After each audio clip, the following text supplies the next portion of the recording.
Você falou que veio com o Guilherme Torres, né? E qual que é a relação? Eu sei que ele é seu irmão e tal, relação muito legal. O seu pai, né? O pai de vocês também foi jogador de futebol. E como é que é a relação em casa, né? Tem muita discussão de troca de ideias de treinador, de modelo de jogo, de análise de jogo. Como é que é a relação hoje? Vocês dois são treinadores de duas categorias extremamente promissoras e que hoje o torcedor do Fluminense olha com olhares de ouro, né, para essas categorias do Fluminense. Como é que é a relação com o irmão? Olha, eu acho que a gente é privilegiado, né? Porque a gente vem de um berço do futebol. Obviamente, o nosso pai, o Heraldo, ele é um guru pra gente, né? A gente aprendeu muita coisa e continua aprendendo muito. E desde o meu retorno ao Brasil em 2010, eu e o Gui, a gente sempre trabalhou junto, né? No primeiro momento não, mas depois a gente consegue trabalhar junto. E a gente tem, apesar de irmãos, o que não significa que nós devemos pensar similarmente, mas a gente pensa futebol de uma mesma maneira. Óbvio que eu tenho o meu tempero, o Gui tem o tempero dele, mas assim, a estrutura do futebol, o como desenvolver futebol, o como jogar, né, dentro de uma equipe agora que nós estamos como treinadores no Fluminense, isso você vai encontrar muita similaridade. E isso, para mim, é um privilégio, porque a gente consegue trocar ideias, passar diferentes experiências e consegue construir novas coisas. Agora, só a gente não faz nada acontecer. Eu acho que os profissionais que estão hoje nas nossas comissões técnicas, os profissionais dos departamentos do Fluminense, eles promovem muito conhecimento, eles promovem uma inquietação, uma vontade de sair da zona de conforto, uma vontade de evolução muito grande. E eu e o Gui, a gente é prova disso. A gente fomenta muito essa troca de informação entre os departamentos, entre os membros de comissão técnica. E aí isso, o resultado final é um processo melhor qualificado para o jogador, porque é importante lembrar que o centro do processo é o jogador, não é o treinador, não é algum departamento, não é nada.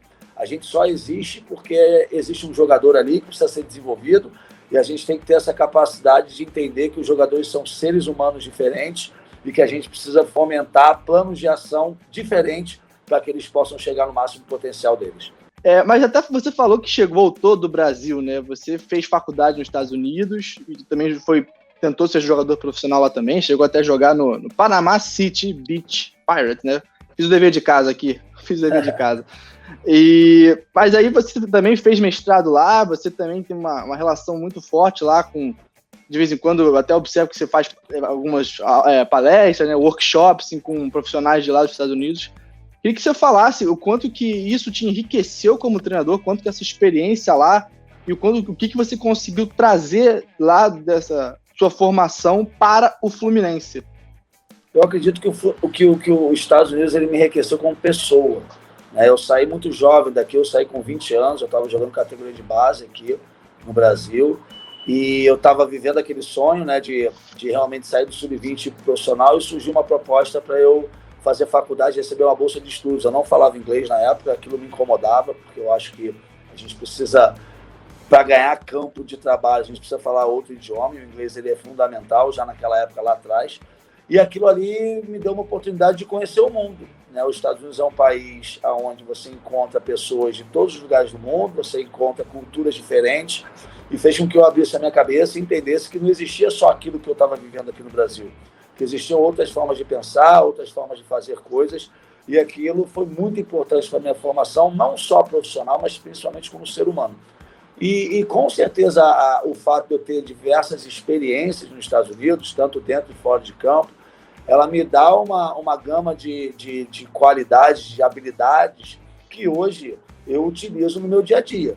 Né? Então, o fato da gente ter vivido com diferentes nacionalidades, de eu ter conseguido ter uma carreira pequena, mas uma carreira que me deu uma vivência como jogador de futebol, que não foi no alto nível como outros treinadores tiveram, mas que me fez vivenciar um vestiário, me fez vivenciar vitórias e derrotas, títulos, dificuldade com relação entre jogadores, essas coisas todas que é importante a gente ter, porque como treinador eu tenho que me colocar no lugar do outro, eu tenho que me colocar no lugar dos jogadores. E eu tenho que entender que um jogador que está no banco, ele está insatisfeito. Mas ele está insatisfeito individualmente. Coletivamente eu consigo construir com ele algo maior do que somente esse sentimento individual. E o jogador também que está tendo destaque, ele vai estar muito feliz individualmente, mas ele não pode esquecer do coletivo, porque sem o coletivo ele não chegava nesse destaque. Então são exemplos assim muito básicos que essa vivência nos Estados Unidos, essa vivência que eu tive, pode e vem me ajudando a desenvolver um trabalho como treinador de futebol aqui dentro do Brasil.